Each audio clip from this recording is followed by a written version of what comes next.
now my Jetson Bolt, I will be taking that Bluetooth out and connecting it to the Jetson Bolt Pro. Okay, this is the attempt of putting the Bluetooth in there from my Jetson Bolt to my Jetson Bolt Pro. Okay, it's in.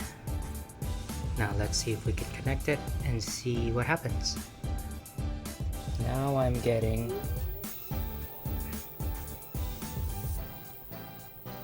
30 kilometers an hour. Pretty awesome.